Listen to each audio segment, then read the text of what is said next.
What's going on, college football fans? Listen, it's your boy Coach I. Another episode of the Fanatic Sports on the Fanatic Sports Network, man. We in here to talk some college football. It's been a while. We're getting back in the grind, man. It's off season, it's talking season, and that's what we're here to do. We're here to talk about it, man. If you new to the channel, hey, we talk college football all the time, particularly the SEC. And also in basketball season, we talk SEC basketball as well, man. So without further ado, we're going to jump right into this, man. We're going to bring in my boy, my co-host from another show, Respect the Hedges. Man, it's my guy, Shawty Parker. What's going on, Shawty? Coach, what's happening, man? What's going on? Hey, man, trying to jump back in this thing, man, talk some football, you know what I'm saying, here on the Snap Count on the Fanatic Sports Network, man. You feeling good tonight? Yeah, man, it's a slow build. It's a slow build, you know what I'm saying? Trying to get back in the swing of things, but we ready.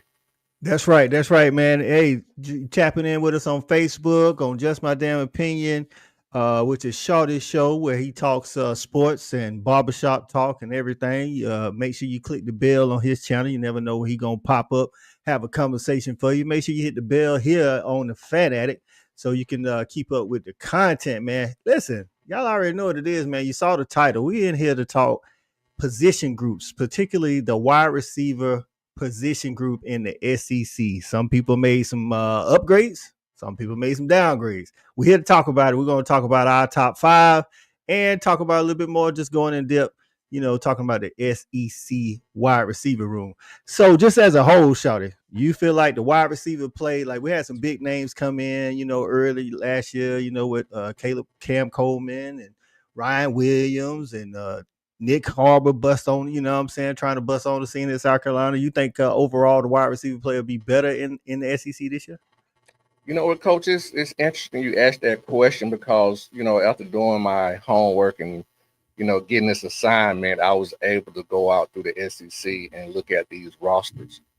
And I'm going to be honest with you. I wouldn't be surprised if there's a downtick. Now, is that going to be because of wide receiver play or because quarterback play may be a little bit of both? Definitely a little bit of both. They go hand in hand. Definitely they go hand in hand for sure. I got you. Shout out to Stevie G for getting in. He said he's here for 20 minutes, man. Got an NBA playoff game. Hey, that's understandable, Stevie G. We appreciate you, man, stopping by for the time that you are here. Garrett in the building. What's going on, Garrett? He said same thing. Got that NBA coming up. Listen, man, we're in the middle of it, in the thick of it. Hey, man, we got a former dog out there doing great things, knocking off great players in Ant Edwards. So, yes, sir. Hopefully Ant can make it to his first NBA finals this year. We'll see how that rolls in the next round, man. So, hey, man, let's go ahead and jump into this thing, though, Shawty. I want you to give me your top five. You know what I'm saying? Give me your top five SEC wide receiver rooms. Oh, okay. Not one by one, just the top five all the way through. Well, give me the top five, and then we're gonna talk about it. So I'm gonna give you my top five, but I'm gonna pull a E-Rod. I'm gonna give you an honorable mention, and my honorable mention is gonna be UGA, and that's gonna be not because I'm just a homer. It's just really based off of the potential, right? The actual athletes that we have on the field, the big size bodies we got, and we got speed, we got burner. So I think I'm gonna put us at honorable mention. I won't go too in depth with us, but Georgia's gonna be my honorable mention. 5, believe it or not, I'm going South Carolina. 4, okay. I'm going Texas. 3, I'm going Auburn. Okay. 2, I'm going Bama. 1, I'm going LSU. I ain't mad at that, and we're gonna get into your 5, and we're gonna get into my 5. We'll talk in depth about them. Just wanted to get yours out there, then I'm gonna get mine out here. So, if we were saying honorable mention, I'm gonna have to go because I ranked all the rooms 1 through 16, but I'm only gonna talk about the top 5. But my honorable mention would be 6, 7, and 8. You know what I'm saying? The teams that might come in 6, 7, and 8. Like you, I have the Georgia Bulldogs in that honorable mention group, in that next 3 out. Like they say in March Madness, the first 4 out. These the first 3 teams out. You know what I'm saying? Georgia, again, we'll get into that a little bit I also have Missouri in that honorable mention group. You know what I'm saying? Missouri always kind of doing some things. Luther Burton didn't have a year that he probably won it last year. Still got drafted playing in the league. So shout out to Luther Burton. And then in Oklahoma, those are my three honorable mention teams right outside of the top five. So my top five in order, going 5-1. 5 is Arkansas. 4 is LSU. 3 is Auburn. 2 Ole Miss, and 1 is Alabama. Okay. So those are my top 5 schools. Now I did not take into account who's going to be throwing on the ball. I just, kind of like you, I'm looking at production. You know what I'm saying? We can sit here and speculate about what incoming freshmen might be doing and things of that nature. But if you did it at the school already, that's a plus for me. If you did it on the Power 4 level, that's a plus for me. Now, there's some group of 5 guys that transferred into the conference. I'm giving them a little bit of credit for doing it at their school as well. Not as much credit for doing it at a SEC school or a Power 4 school. And then you got some FCS guys that's making that jump. Shout out to them FCS guys for doing enough to even get looked at by SEC schools. Right. So we got some people getting in the comments. Ben G joining us. What's going on, Ben G? Appreciate you getting up in here. You say it's a shocker. Shocker who? The Georgia? Yeah. You already know.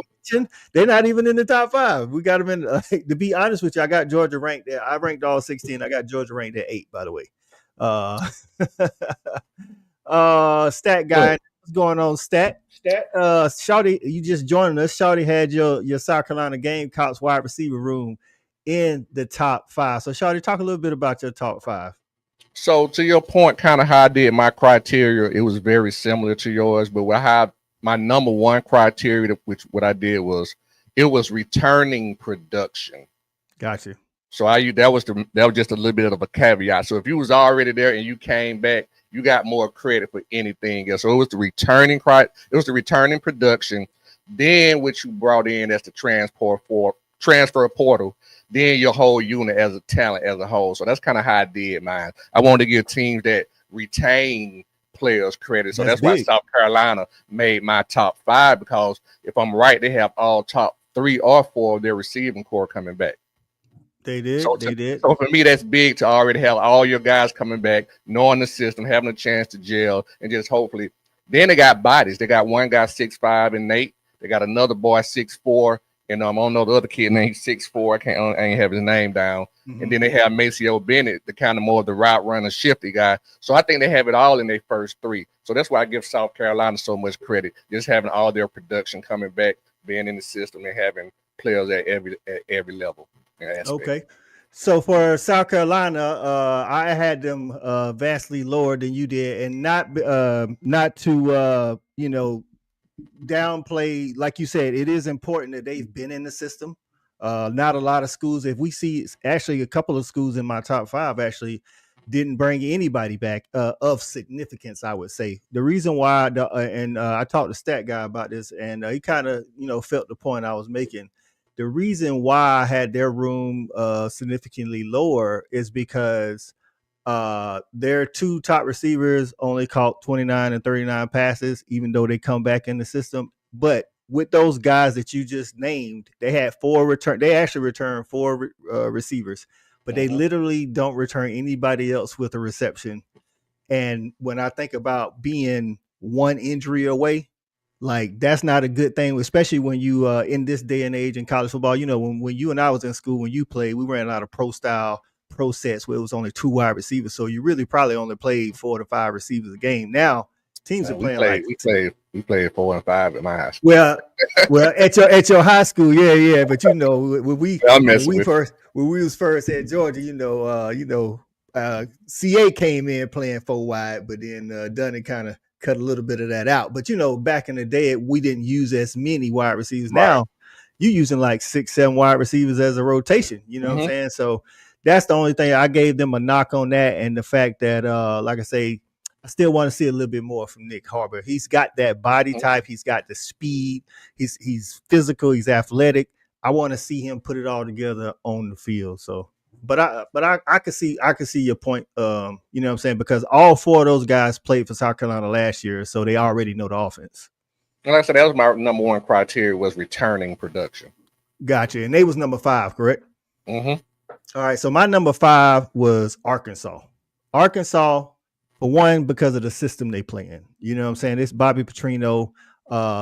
These guys, and actually the leading receiver yards wise from 2024 was an Arkansas Razorback. It was Andrew Armstrong. He actually got picked up as an undrafted free agent this year. So shout out to him. But the guys they bring in, this is one of those teams where they got 10 guys, wide receivers, that actually have caught a pass in college football.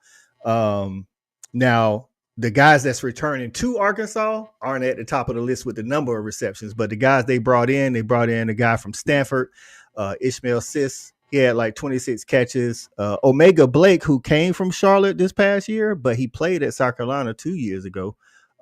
He had almost 800 yards receiving, and then they brought in a guy from Fresno who had 50 catches, and a guy from UAB that had over 60 catches. So this is one of those teams I was saying where the number that they put up, they was group of 5, you know what I'm saying? 1 power 4, group of 5, but I gave Omega Blake a little bit of credit because he has played and done it at the SEC level. So, and then on top of that, playing with Bobby Petrino, you know, I'll be honest with you, if I was in shape, Bobby Petrino would probably get me 30 catches, to be honest with you. So that's Arkansas coming in my number 5. So who's coming in at your number 4? I like that. I like that. So again, going back to my criteria, returning production, that's why Texas come in at number 4. But before I get to Texas, South Carolina returning production between the 3 or 4 guys was around 78 catches and 1,200 yards. Facts. Texas, they bringing in back two guys, roughly 103 catches and 1,400 yards. So as a wide receiver room, basically, if you get half and half, you got 2 guys, 2 of your starters, 50 catches, 700 yards. I think that's pretty strong with another guy coming back that has some kind of, play, but not a lot. They lost a lot, but you know. So I got Texas coming in at number 4. I got you. Yeah, they bring back DeAndre Moore Jr., Isaiah Bond, and Ryan Wingo. Like you say, those guys combined for that 103, I think. They also went to Stanford and got them a guy in Emmett Mosley, who actually had 48 catches at Stanford. So they definitely have a solid room. They kind of got dinged a little bit on my side for the same thing South Carolina, because in their wide receiver room, they only have 5 guys who've actually caught a pass in college football. Now, they have a lot of good young talent. Texas has recruited with the best of them the past 3 to 4 years. So I expect their room to be good anyway. I think Arch is going to play a role in that. And you got Sark calling the plays. So all of that, at the end of the day, they may end up having, like you say, top 3 receiver room. But going into it, I just dinged them a little bit because of that depth. You know what I'm saying? Because having a good room is to me, of course, returning production and depth as well. So, but I see it. I can see it. Like I say, I like Isaiah Bond. I'll be honest with you. When I was looking it up, I thought Isaiah Bond had went to the league, but he back. You know what I'm saying? So back for another season. I expect him to do a lot more this year, to be honest. All right. So my number 4 is LSU. LSU. Listen, man, one thing I found out about LSU, you know, in the mid 2010s, man, is like they keep some wide receivers, whether you know them or not. You know what I'm saying? Got my cuz checking in. What's going on, Will? Appreciate you getting in. Hey, you listen, how you just right in time for your LSU Tigers? Talking about the LSU Tigers wide receiver room. Shout out to my cousin Jerry, he a LSU alumni. But listen, man, they bring back Xavier Thomas, who had 23 catches, but what they added out of the portal, I like. Barry Brown from Kentucky. We know how electric that guy is. We got to see him, you know, up close and personal playing against Georgia. They bring back Aaron Anderson. So 2 guys, Xavier Thomas and Aaron Anderson, to your point, they already in the room. You know what I'm saying? They already in the room. They are the 2 top 10 SEC receivers, period. Right. So now you got Barry Brown. You adding to that. Now, reason why I held off. I thought he left. Barry Brown was gone. No, Barry Brown transferred from Kentucky to LSU. Oh no, I don't know why I thought he left, but because I stressed him out, but I still had him at number 1 even without him there. Yeah, But so I'm giving up my. I already said that though. but yeah, you did. But the reason why, so Barry Brown had a pretty decent year last year, 29 catches, 361. But we saw how electric he was. He can add to your team in the return game as well. Now the one outlier that kept me from having them, they're at number 4 for me. The one outlier that kept me from having them in the top 3 is they got transferred from OU, one of the favorite wide receivers that I liked before he was hurt, in Nick Anderson. Nick Anderson in 2023 put up almost 800 yards, but he put up 10 touchdowns. Now, last year he got hurt, so we didn't get to see that at all. The question is, can he come back from his injury and be the same Nick Anderson? If so, they definitely got a argument for top wide receiver room. But because I don't know what he's gonna be after that, he didn't have no stats last year and he's hurt. I don't know. They do have who I consider the best returning quarterback in the league. So with all that said, and then you add in, you got another guy, Chris Hilton Jr., Kyle Parker. They return a lot of guys, even though they lost, rest in peace, Kyron Lacy and CJ Daniels. But like you said, they bring back, some real good guys. If Nick Anderson can be the Nick Anderson for 2023, listen, I think they definitely can challenge Alabama for top wide receiver room. So shout out to our future for getting there and say Anderson put up 2 TDs in Norman. Hey, listen, ain't what better place to have old come out party in your old stomping ground, you know what I'm saying? So hey, that's what it is. But yeah, I got LSU coming in at that number 4 spot. Who you got at number 3 again? Auburn. Okay. We both got Auburn at 3. Okay. Everybody know about Cam Coleman, man. Once again, I always lean my criteria was about returning production. And one thing I gotta say, when I was doing my returning production, like really a lot of teams didn't have no more than one guy, maybe 2 coming back, and that third guy literally had no catch. So it was either the third guy that was coming back with no tape really, or a transfer portal guy, which I really don't know how they're gonna fit in at the end of the day. You know what I'm saying? Right. So, but still, Auburn still come in at number 3. They got Eric, the guy Eric, what the name is, Singleton from Georgia Tech. Georgia Tech. He put up numbers, but again, I don't know what he's gonna do in Auburn system. They got Malcolm Simmons, baller, 40 catches, 451 yards. Those are good returning numbers. So I like Auburn. They look very strong in the wide receiver room position 1 through 3. Right. And you spoke on Cam Coleman. We know what he did, as a freshman, and then you got Malcolm Simmons.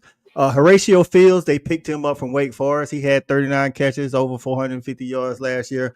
Like you said, there was 2 Auburn guys coming back. A lot of teams, to your point, did not have a lot of returners that had catches. So when I was doing my evaluation of the rooms, I didn't even count anybody. If you didn't have a catch, freshman, sophomore, senior, whatever you was, you didn't get even. I didn't even acknowledge you in the room. My rooms are only based on people that actually have had a catch in college football. So you may have some sleeper, freshman wide receiver in the room that can make your room, over the top in the season. But at Georgia, for instance, we got CJ Wiley and we got T Taylor. So we expect them to contribute, but we don't know because they freshmen, you know what I'm saying? So, but I think Eric Singleton, obviously one of the highest ranked wide receivers in the transfer portal. The dude is electric. He was playing at Georgia Tech last year. We got to see him 2 years in a row. I think he's going to go over there. Even if he ain't their lead receiver, he's a great addition to that room, like you said. Now, I do interested to see who's going to step up and be that guy, like the guy, though, because they lost Keandre Lambert-Smith, who was their, almost 1,000-yard receiver last year, got drafted in the NFL. They actually lost 2 to the NFL this year. So that played a part. But yeah, I'm right there with you, though. And people in the comments, I did not take quarterbacking into account into these wide receiver room projections. Right, and I'm the same with you. I didn't. In my mind, of course, I know having that quarterback can help, but I actually thought more about the system that they play in than the quarterback, because there's a lot of questions at quarterback, and like our futures pointing out, Auburn don't even know who they got gonna have at quarterback this year. Right. But the guys that they're gonna be throwing to, whoever the quarterback, whoever wins that job, is gonna have a good plethora of weapons to go to. So, but we both got both our Auburn at number 3. So Yeah. I'll go ahead and go with the number 2 that I announced. It was Ole Miss. Ole Miss is one of those teams who pretty much replacing everybody of significance. Let's just say that. You know what I'm saying? They lost Trey Harris, who was the second leading receiver in the SEC, got drafted. They lost Jordan Watkins, drafted. And Beanie Wells, or not Beanie Wells, but Antoine Wells, that played at South Carolina, transferred to Ole Miss. He got picked up as an undrafted free agent. Like, they lost a lot of guys. They lost 4 guys to the portal that actually had a catch but didn't make a lot of damage last year. But they did bring in some key guys from other schools. And the reason why I gave them so much credit for what the guys did at the other schools is because we've seen Lane Kiffin do the same thing. I mean, every year Lane Kiffin star players are transfer portal guys, right? So I have to give him the benefit of the doubt that he can do it. You know what I'm saying? The same with these guys. He brought in a guy from now their second lead, I mean their third leading receiver is back in Caden Lee. He had 874 yards. But then they went out to Oklahoma State, got Dejon Stribling. He had over 800 yards. They got Deuce Alexander from Wake Forest and Traylon Ray from West Virginia. And then they got 3 other guys who and they got Caleb Odom. So they got Caleb Odom from Alabama, who's a young guy. They had Harrison Wallace from Penn State. So they you remember earlier I was saying that I deemed South Carolina for not having depth. That's one thing that Ole Miss, because of the transfer portal, that's another reason why I gave Ole Miss a lot of credit. Because again, it'd be different if we said with Georgia, you know what I'm saying? We ain't in the transfer portal hard like that all the time and turning guys. This what Lane Kiffin do every year. He transfer portal guy. So I gave him a little bit more credit than I would at another school. Well, I tell you what, Coach, you and Will Smith feeling pretty higher than I am than Ole Miss. I think they got Ole Miss where we saw FanDuel at 8.5, and I'm taking them not to win 9 games. Not this year. You taking the under? Take a step back. Yeah, I think they take a step back this year. I got to look at their schedule. Matter of fact, we might have to do some win total. May have to do a live show on some win totals, the SEC win totals, and then look at everybody's schedule and see how we match up with Vegas. All right, Stevie G, we appreciate it, man. We appreciate you. I know you got to get out there, watch that NBA. I'll be joining you after the show. So, Deion Smith is Deion Smith for Auburn. Is that who you're talking about, Garrett? Did we miss somebody? Maybe. Okay. Who you got at number 2, Shouter? So that was tough for me, man. We already talked about my number 1 team, which was LSU. So for me, Alabama and LSU, it came down to this right here. I got Bama at 2. So arguably, I think everybody know. I think it's a consensus that they have the best receiver in the conference, right? With Ryan Williams. So having the best receiver in the conference says a lot for your room. And then having Bernard coming back also is huge. So just based off my standard criteria, which I give the most credit for is returning production. Bama has not only great returning production, but also great. We know what these guys can do on the field, the athleticism, the type of athletes they are. So they've come up at number 2. The only thing that I have a deal with Bama, the reason I have LSU over Bama, is that I think LSU got better depth than Bama. To your point, saying about some of the other teams. Okay. And with the returning production, I would Bama actually returns more yards, but LSU has 3 guys that combined in those yards, whereas Alabama had 2. Now, what I will say about Alabama and the reason why I have them at number 1 is because I agree with you. Everybody, the consensus is Ryan Williams is the number 1 wide receiver in the SEC. I think that goes without saying. But Jeremy Bernard, I mean, he didn't score a lot of touchdowns, but he did have more receptions than Ryan. So that was good. And then they went out and got Isaiah Horton, which is a need. They needed a big body. Like Ryan Williams is electric, but I want to say he's like 6'1", maybe 6'2". I might be giving him a couple of inches, but Isaiah Horton 6'4". did it at Miami, another Power Four school, coming over to Alabama, and then they went out and got Shamir DK from Florida, who also did it in the SEC already. He didn't just do it at P4 level; he did it in the SEC, and he was right there with Ryan, averaging 18 yards per catch. So I gave they did lose Kobe Prentice, Kendrick Law, and Caleb Olam and Emmanuel Henderson, but all together those guys didn't even combine to do what Shamir DK did, or Ryan Williams or Jeremy Bernard. So not that they didn't lose anybody.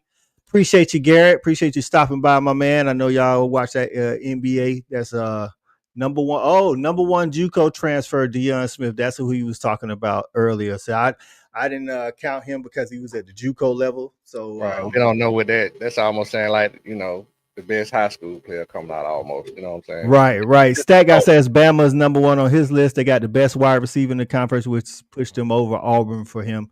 Right. Ryan Williams is a difference maker, but like I say, I think their number two is better than pretty much everybody's number two as well. That's why. See, to me, I think Anderson from LSU the number 2 best receiver in the conference. So that's what I'm saying. To me, star power for star power, they kind of right there. Just they got a little bit more depth. But I think that really, to me, the top 3 teams are pretty much understandable, and everybody else, it just gets very close. You got the top 3, then it's everybody else. Right. So give me who you might say has an underrated wide receiver room.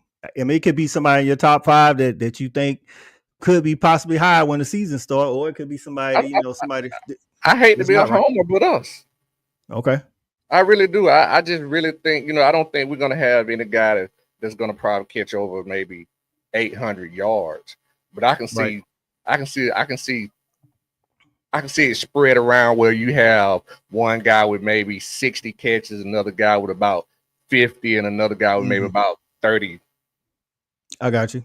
I can see that. Stat guy says Mizzou. I got Mizzou in that, right outside of the 5 rankings. And then our future says Florida.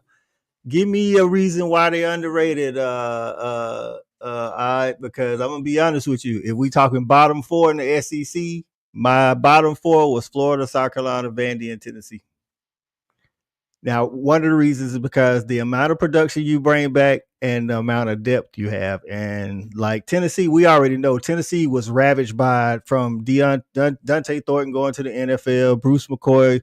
He graduated and retired from football due to, I guess, medical complications. Squirrel White hit the portal, Chaz Nimrod. Like all these guys is gone. They best receiver coming back. Matter of fact, the only receiver that they got that had double-digit catches is Chris Braswell with 29. So that's just why I did Tennessee like that. Now, Florida. How accurate is Lagway? What did he complete, like 58%? 58%. Now, that ain't good. Now. This is who they bring back. They bring, now to their credit, they bring back 3 to 4 guys. Actually, they bring back 6 guys with a catch, but those last 3 only had 1 catch. So I didn't really, saying that ain't. I'm just saying, it don't matter who you got in the room. If you only getting the ball 50% of the time, it ain't good. They got Eugene Wilson, Aiden Mizell, and Tank Hawkins, who all combined for a total of 46 catches and 568 yards, where other teams had 1 guy to do that. You see what I'm saying? That's returning. Now, they did go out and add J. Michael Sturdivant from UCLA, and I know that sounds like a splash name, but if you look deeper into it, J. Michael Sturdivant's on this will be his last year of college football. His previous 3, well, he's a redshirt senior. His previous 3 years that he played, he actually went down in production each year. Yeah. So a lot of guys did that too. Right. Like he started out where he was like a 800-yard guy. Then he was down to a 600-yard guy. Then he went from Cal to UCLA. Then he was like a 300-yard guy. So he's showing me a trend of going down. So I don't know. Maybe Florida rejuvenates his career, but it's hard to give. I don't know, dog. Maybe I can't say he going to the sunshine because he coming from the sunshine. I don't know. Like I say, the quarterback got to be better than 50, 58, 57%. You got to be. Right. I'll say I think OU did some good stuff. I ain't gonna say I say they could be underrated. I ain't gonna say they are. They could be. The problem is a lot of the production that they brought in from the transfer portal did it at either the FCS level or D2 level. But what I'll say about those guys is they put up massive numbers like they should have. Like, you know what I'm saying? Like one of the guys that came from Arkansas Pine Bluff, he put up 1,200 yards. And he tall. He like 6'3". I was telling Stat. There was somebody on the list that brought in a guy who had like 1,300 yards, but the dude was like 5'10", played at a D2 school. I'm not saying that he can't come in the SEC and do it. It was a guy from Vandy. But I'm just saying, like, when you 6'3", you can, you can't teach size. You know what I'm saying? Right. So, but when you 5'9", 5'10", and you putting up the numbers in D2, I don't know. I don't know if it'll translate, as much. But like I say, I think I'm with OU, but I'm with you on Georgia. I think Georgia. Listen, we ain't got no choice but to be better, right? We led the nation in drops, and that's real. Right, led the nation in drops, which leads to my next question: rooms that were upgraded and rooms that were downgraded. I think Georgia. The reason why that's why I say Georgia for now. Georgia's the prime candidate for an upgraded room. Again, shout out to Aaron Smith and Dom Levin for getting drafted. Aaron Smith actually was in the top 10 in receiving in the SEC last year. When you're just talking about receivers and not tight ends or running backs and nothing like that. But because we led the nation in drops, that's for one reason why we're going to be upgraded. For two, we went out and got big bodies. Me and you talked about it. We run a lot of screens, and you pointed out when you try to run screens, you got, no shade to Dom Levitt, but Dom Levitt, 190 pounds soaking wet. You know what I'm saying? Now we got big 6'6" Noah Thomas, who was Texas A&M's leading receiver, and he's super agile for 6'6" too. It's crazy how agile that guy is. I'm interested to see what he can do in the open field. And then we brought back Kobe Young, another 6'4" body.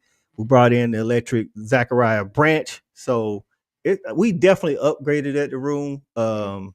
Perimeter is going to be huge, man. Just perimeter block is going to help, right? And it's going to help in the run game as well. So I'll say that Georgia, and then I'll also say I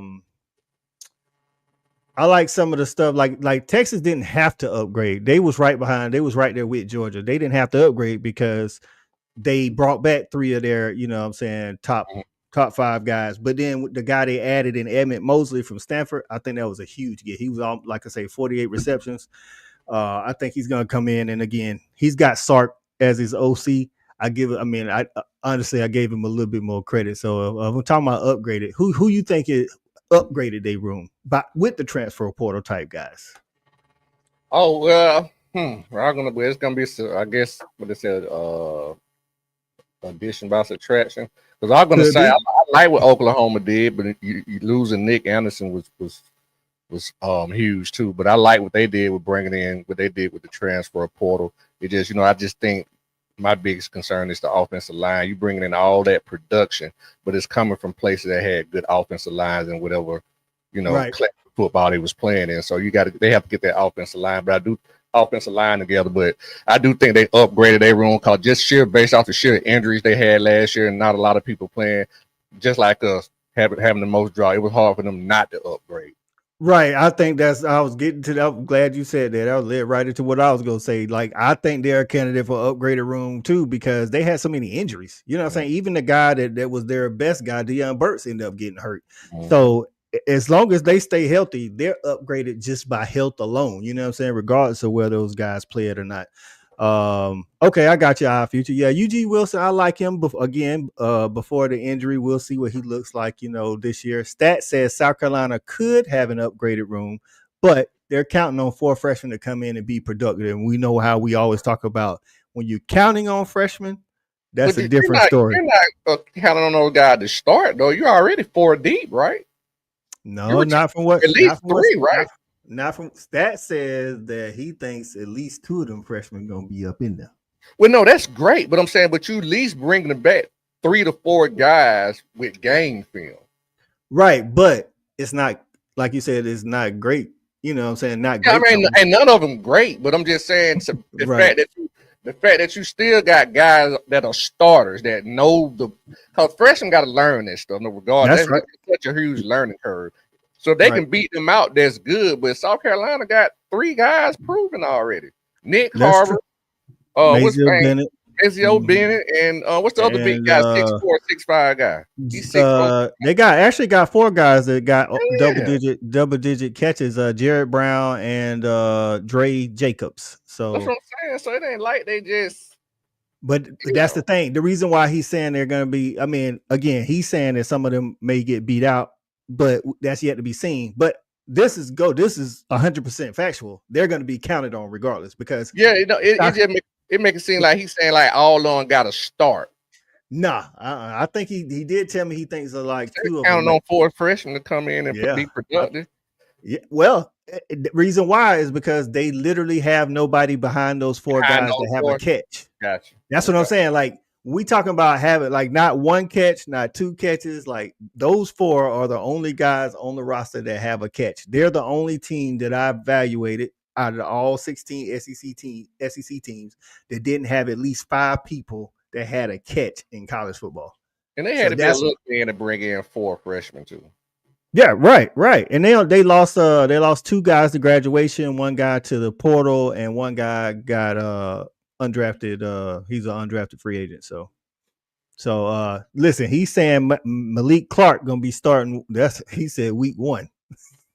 So who are their starters? Who are their 1 through 3 right It now? would be right now. It would be if we not counting freshmen, it would be Nick Harbor, Mazeo Bennett, and Jared Brown. Nick would be the X, Jared would be the Z, and Mazeo would be the slot. I actually think it's going to They, hold true. I they think it's going might to need to hold true. start Maxio. Mazeo he's a I'm starter. talking about one in the 1 and 2 set. If they will have a 1 and 2 set. Oh well, I think so too because he's the one with the best hands. So and the best And route route running. running, yeah. Right. So he the only one that it, like to me. Just watch it. Just the guys that's coming back. I haven't seen these freshmen, but I like Jared Brown. He's saying that Jacobs is gonna probably start over Brown. I like Jared Brown when he get after he catches the ball. Like he ain't somebody that's gonna super route you up, but I like him. He's kind of quicker with when he has the ball. I'll be honest with you. Nick Harbor to me, like he had 26 catches last year. He still now he didn't run track this year, which reason why I bring that up is he had a full off season where it was just football, no track. You know, a lot of times you ran track. You know, when you come out of the football season, you go right into in the indoor track season. Then you go outdoor track season. You miss the spring. He ain't missed none of that. He been practicing with the team the I wonder whole if he time. bulked up a little bit more because of that too. You know what I I don't mean? know, but I don't know. We'll see. We'll see. Let's see. Our people say I'll say for my team it's a wash. Yeah, we lost the first round in Bun, true, but I think y'all already mentioned Texas has talent as always. Yeah, Texas, and again, Texas plays got Sark. That was an advantage for me. I hold Sark high as a play caller to get people open. All they got at the end of the day, as long as Arch give them the ball, they just got to catch it, and I But trust they him. bringing back 1,400 yards and just returning production. We ain't talking about the new stuff. So Texas fine. They okay. Right. Texas is fine. Texas have 5 people that on the roster currently that have a catch in college football. Outside of that, it's gonna be a lot of new talent. So that's why they weren't as high as the Bama's, the Ole Miss, Auburn's, and LSU's for me. Is because they got 5 guys. Again, Texas is one of these teams that use 3 wide receivers on a regular basis, sometimes 4. So they're going to need a little bit more depth. And I assume somebody's going to step up, but I can't count on that currently. Like So always, it's always about the Manning. That's what Texas is going to be right, about. Manning. right. 7th round QB. Yeah.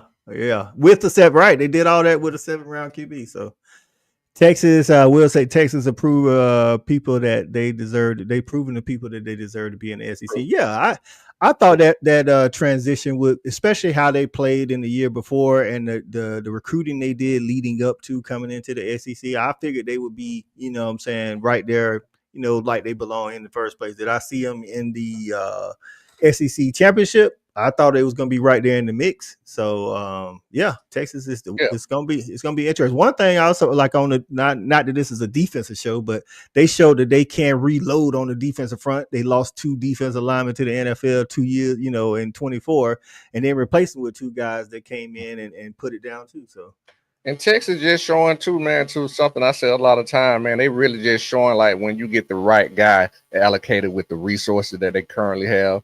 I mean, Texas is just showing you what Texas program is capable of doing if you get the right guy. Right. Now, They've downgraded always had room. athletes and resources, right? But they just never really had the right guy since Mac, right? Right. Now, downgraded room for me easily was Tennessee because of all the losses. Like they went from, and this is not even talking about who they're gonna have at quarterback, which we don't know, but they lost the most production out of everybody in the SEC, and whether Mm, that be to transfer portal, graduation, NFL. Like they lost one, two, three, four, five guys to the portal that had a catch. You know what I'm saying? And one of those guys was in to have a bigger role, had a big role. Squirrel Wright lost him to the portal. He ended up going to FSU. And then mhm. again, they lost Dante Thornton and Brew McCoy. You know, one went to the NFL, one's out of eligibility. So, like they got four guys on the roster that have a catch, and one had 29 catches. The other three combined for 13 catches. Oh, So, it's another team that might not get 8.5, over 8.5. because I They wonder eight when and a they was half. right. I wonder when they was doing those win totals, did they do that before or after? Nico. Because Mm. they had Nico high. I've personally never been super high on Nico, but the college football world was so. But we'll say after that, but whipping they got from Georgia, they just turned it up. True. Not to get sidetracked again, y'all probably touched on this in the future. It seems like the vast majority of teams in the SEC lost key players. Yeah, this is. I think you hit on that, and we can touch on that a little bit, Shawty. I mean, this goes to we talk about returning production. Shawty mentioned it. Most teams, if we're talking not transferred in from a Power Four or whatever, just the guys that they bring back that was already on the roster with catches, not a lot from any team. No more Not a than lot. I think only team that had more than three was LSU, Auburn. I think it was only LSU and Auburn.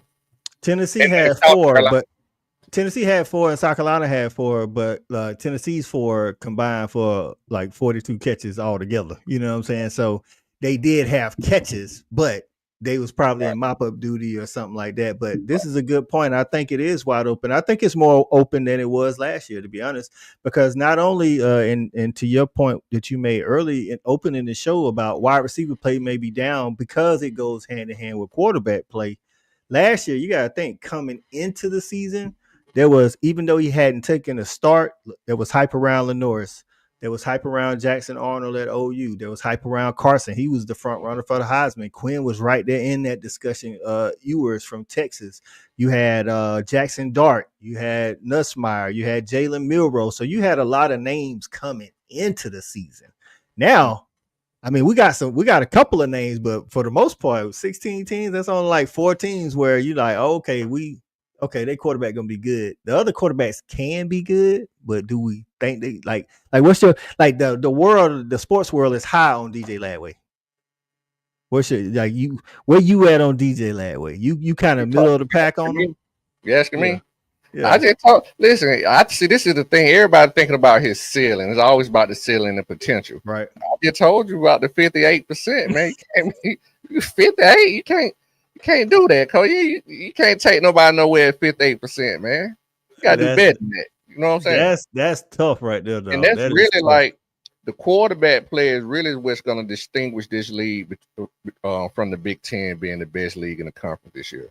The fact that we Mm. have so much quarterback movement going around in this conference and we just don't know, this really could lead to a very lackluster season. I mean, it could be an ugly season where running game takes over and the few teams that do have quarterbacks just dominate. I think you're right, and I don't know top to bottom, but the big hitters in the Big Ten. I mean, Drew Aller comes back at Penn State, but he hasn't reached that 5-star potential that he's been built up. I know a lot of people are high on him, but Ohio State has a brand new quarterback. I like him Well, in that way right now. he's definitely more solid. He's got a better completion rate. Now will James Franklin be able to, let him loose or whatever? We'll see. Oregon's breaking in a new quarterback. Michigan's breaking in a new quarterback. Uh, Ohio State's breaking in a new quarterback. So just across college football, like if you're talking Big Ten, SEC, it's gonna be interesting because again, and some of these guys could turn out to be real good, but we don't know that yet. So if you say it was pretty mid-year for quarterbacks in the conference last year, right? But they at least had coming into the year at this point last year when we was doing You preseason had more hype talk, star power, yeah. we Just a had a cat lot more take. star power, right? The only quarterback that turned it up was Nussmeier. Now, I will say Jackson Dart held his standard at Ole Miss. He did get hurt in the middle of the season, but I would say Nussmeier and Dart for Dark, me were the two that held their end of the bargain. Brady Cook from Missouri, he came in with some fanfare. I don't know if I ain't gonna say he didn't play now, let's good, be but honest now. Sellers and old boy from Arkansas to kind of lit it up too now. Sellers was a good football player. I Yeah, wouldn't say he was a great quarterback. I That's what agree I with did. He made winning football plays though, especially with his legs. You know what I'm saying? If you go back to that Clemson game, I think he had over 200 yards rushing. If I could be wrong, but I think he had close to 200 or over 200 yards rushing to in winning football. Their defense put them in great position, and he did what he needed to do. Now, one thing he definitely got to work on is taking care of that football. you. That dude will take a sack and let that ball hit that turf. So he gonna have to start taking care of that They football. can't lean on him as much as they did last year. Matter of fact, he may not make it through the season. Right. Yeah, he definitely led like he definitely lived up to his hype, and he had hype coming in and hadn't started. You know what I'm saying? He was a red shirt freshman. I know a lot of South Carolina fans was building him up, and he did. He came in and did what he was supposed to do. Now the thing is, he's gonna have more on his shoulders this year, though. So that that wide receiver room gonna be even that much more important this year because I feel like they running back will get cleared, but he has not been cleared to play from the NCAA as of yet. The guy they got from Utah State that had like 12, I want to say had like 1,200 yards rushing last year at Utah State. You know what I'm saying? And Rocket had that good year. Rocket helped him out a lot of it. Rocket Sanders, shout out to Rocket, got picked up NFL, undrafted free agent. So I think a lot is going to be a lot more this year will be put on Sellers and that passing game. You I know what I'm hope they saying? don't put it on his legs. They can't. He won't make it through the season. He took too much of a pounding last year. But that's to be honest with you, dog, that's part of the Sellers thing Okay. though. It's Can't make plays on the sideline holding the clipboard like this. right. Uh, Stat said they had a trash ass wide receiver rules. you got them same folk coming back. I just hope they get better because they don't been in the system 2-3 years, all of them. Well, the good thing, and I will talk about Mazio, you know what I'm saying? Mazio started the year better than he finished because they kind of they basically took the ball out of his hands, you know what I'm saying? I think they started trying to get Nick Harbor the ball, and I'm not saying they shouldn't. All I'm saying is he had a lot of catches, a lot of touchdowns in the beginning of the season. He showed that he could get behind defenses, he could be the possession guy, and like you said, I think if they had some 2 wide receiver sets, he should for sure be on the field. If anybody in that wide receiver room should be on the field, it should be Mazio Bennett because be honest with you, he's the only total package wide receiver that they have. You know what I'm saying? Like everybody else. Other guys, you can't coach. God give it to your size. That's the only thing he lacks. Yeah, hey man, I can't help my nephew ain't but 6 foot, man. Saying you talking about the other guys 6'5", 6'6". One of them running a 10-1. You know what I mean? Right. Hey, you can't even, like you say, you can't teach that. He running 10-1, he's 6'5". So again, that's gonna be key. I'm interested to see in those first couple of games his progress because again, I think it's critical for his development that he did be with the football team healthy all season. You know what I'm saying? Didn't have to split time with track. So we're gonna see. Now we'll see if he can actually run routes and actually catch with his hands. The staff, to that point, especially with this kid taking, he's putting in that extra credit, extra time, because not running track, taking money out of his pocket, believe it or not. The staff has to find a way. They have to find a way and be creative to put the ball in this man's hand. I don't care how they do it. Right. I don't want to see him on no reverses and nothing like that because he ain't got no hips. He can't turn no curve. But find a way in the passing game to get him the ball. Put him on some drag routes. You know what I'm saying? All across the field. But that don't mean he have to run across the field full speed, blazing fast. But he's just a big body. Keep him in that that 5 to maybe 12, 13-yard range. Run him on curl routes where he can post his body up. Combat routes where he can post his body up and keep defenders from the ball. Backside shot. Just be creative. You got to find a way to get this kid the ball, man. You got to. Right, just like you said with his body, that helps on drag routes too. If they are playing man, he's running drag route. If the DB gets behind the step, it's not like he can come across Nick. And like you said, I don't know if he's gotten bigger. Maybe he has, but even the body he had last year, it's like basketball. You know what I'm saying? Once you boxing out, he's just too big to get around. And then when you get inside the red zone, now he can become that jump ball guy. So stop. He said Nick Harbor gonna be returning kicks this year. Also, No, don't do not put his body too big. You don't want to expose him to that. He too big and long. Don't expose him there, please. Oh, that's a joke, right? Right. I think he's that serious. They need to be looking at my guy for the return game. He's the one that's electric with the ball, Jared Brown. Like, man, don't expose that, man. He too big body. Don't expose. And again, like I'm not big on guys that he said 100% facts. He's returning. He's not shifty. He's not shifty enough. For me, if I'm coaching, I'm never putting anybody back there that can't make somebody miss in the open field, because as big as Nick Harbor is, there are some guys on kickoff ready to take him down. You know what I'm saying? He's a big target. You know what I'm saying? Coach, a guy like that, he too. See, a guy like that, he'll get exposed because the first guy ain't gonna bring him down. So the guy that come to clean him up, that's how he get hurt. You know what I'm saying? Because the first guy ain't gonna never bring him down. Really, it's the guy that gonna clean him up. Don't put him out there on special team like that, man. Please, coach. Right. He said, all right, say Harbor is a creative player, right? Like, speaking of that, Stat did tell me if you throw a deep ball to Nick Harbor on the game, it's pretty much 100% catch. So yeah, I heard in the beginning of the year it was broken when it first came out, like he was the best receiver on the game for real. Right. Now I don't know if it's been updated again. I don't have the game. I technically had a game, but I ain't got no gaming system. I actually won the game in a raffle. But is Harbor a football player that's an athlete or an athlete playing football? I personally think he's an athlete playing football. No, he's not an athlete. He's a track. He's a track runner playing football. That was the same thing. That's what it is. Yeah. Well, athlete, he could have been a pogo player. He could have been a great hopscotcher. You know what I'm saying? And he might be. Who knows? But you're right. He is definitely a track guy playing football. Again, he has 2 more years. You know what I'm saying? And we'll see. Actually, 3 more. No, 2 more. Is it 2 more? Is he a sophomore? 2 more. Okay, 2 more years. We'll see what dedicating. Yeah, what? Nah, he ain't got no code yet. So yeah, so we'll see what dedicating his off season to football does for his football skills. So he said he don't need to get no diet on. He need to put on about 20. He said that's why he said Zion. Because he's been putting on weight since he got to the league. Yeah, man. Listen, man. Hard put on about 20 pounds, get up to about 255, 260. Man, where my boy, the guy from Florida, Bullard, back in the day. That's Javon Bullard right there, man. Coming out the edge. I got you.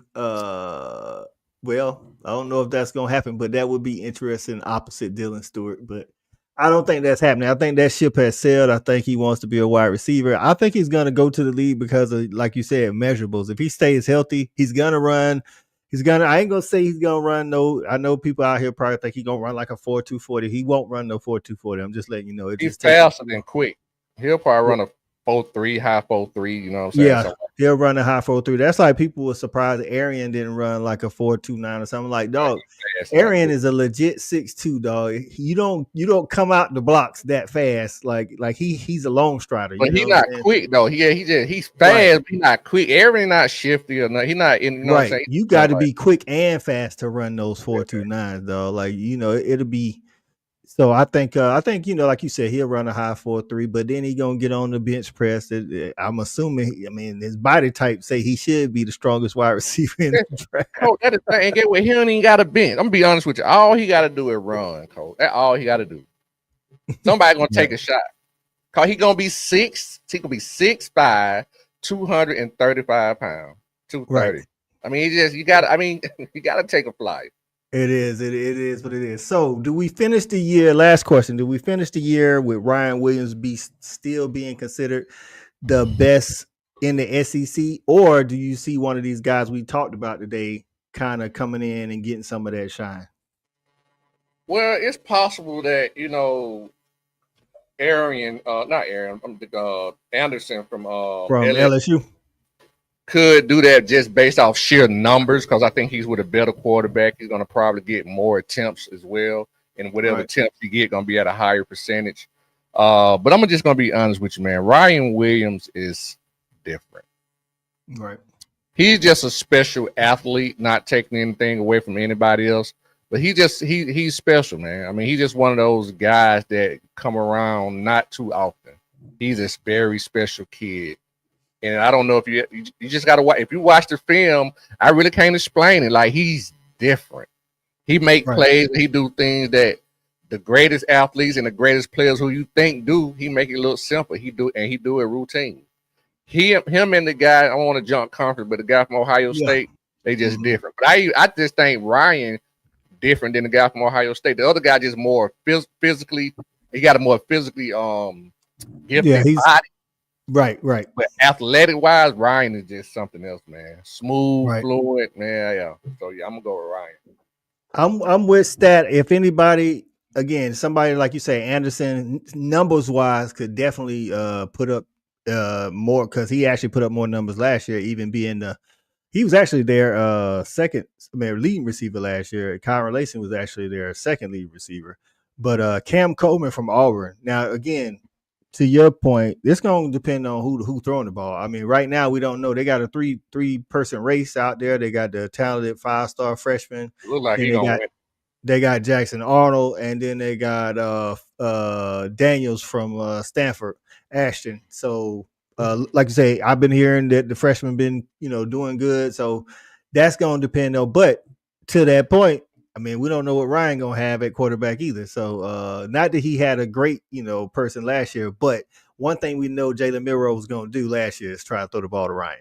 so so we're gonna see if Caleb Coleman can do that. If you said Williams can take a 5-yard slant to the house at any second, yeah, he's the best. He's definitely the best going in. Now, who has the best season is gonna definitely depend on quarterback play. I don't think he'll probably have the best season, to be honest. Not statistically. He says, if you say Ryan Williams is worth 2 wins alone. Listen, I can tell you this: he definitely bailed out Jalen Milroe a lot last year. So, I think they'll have a better passer at quarterback this year. Possibly, I mean, because I don't think Milroe was a great passer at all. But I don't know if they definitely won't have a better athlete at quarterback. Now, leader and playmaker, yet to be seen. I don't know. He may get the most attempts, but I wouldn't be surprised if what's his name? What's his name with the B? Jeremy Bernard. I wouldn't be surprised if he had a better season statistically, like more catches. Yeah, Ryan might have more yards, like higher yards per catch type thing. Yeah, and more attempts, but I wouldn't be surprised if the other guy ended up with more actual catches. Got you.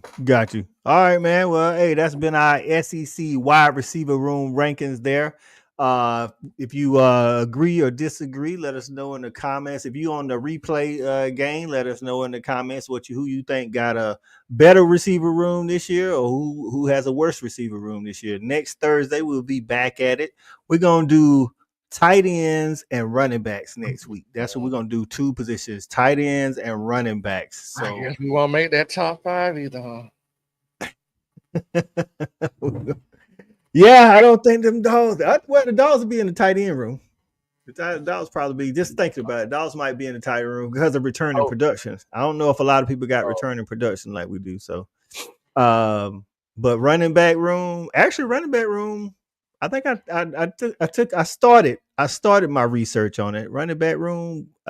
We right there. We battling for top 5. We might get in there. Okay. We might get in there. We'll see. So shout out to Nate Frazier for what I'm saying. He actually was up there because I already kind of looked at the stats from last year and who's returning from those stats. So a lot of the big dogs gone. Gonna hurt us. Yeah. Now, when you talking about depth as far as people who played at Georgia, yes. Right, that's gonna hurt us. But when you count in the guy we got from Illinois, you know what I'm saying, he did play at a Big Ten school, you know what I'm saying? So we'll see. But yeah, man, we appreciate y'all joining in, man. If you was on Facebook, hit that thumbs up. If you was on YouTube, hit the thumbs up. Like and subscribe. Make sure y'all go over to Just My Damn Opinion, Shawty Show, and hit that like and subscribe. Turn on that bell notification because you never know when he gonna pop up. Shawty, you got anything else before we get up out of here? No, man, we'll catch y'all next week, man. Once again, hit that like and subscribe button, man. Hit that bell so you can get notified, all that good stuff, man. And yeah, catch us when you can. All right, man. Till next time, we out of here.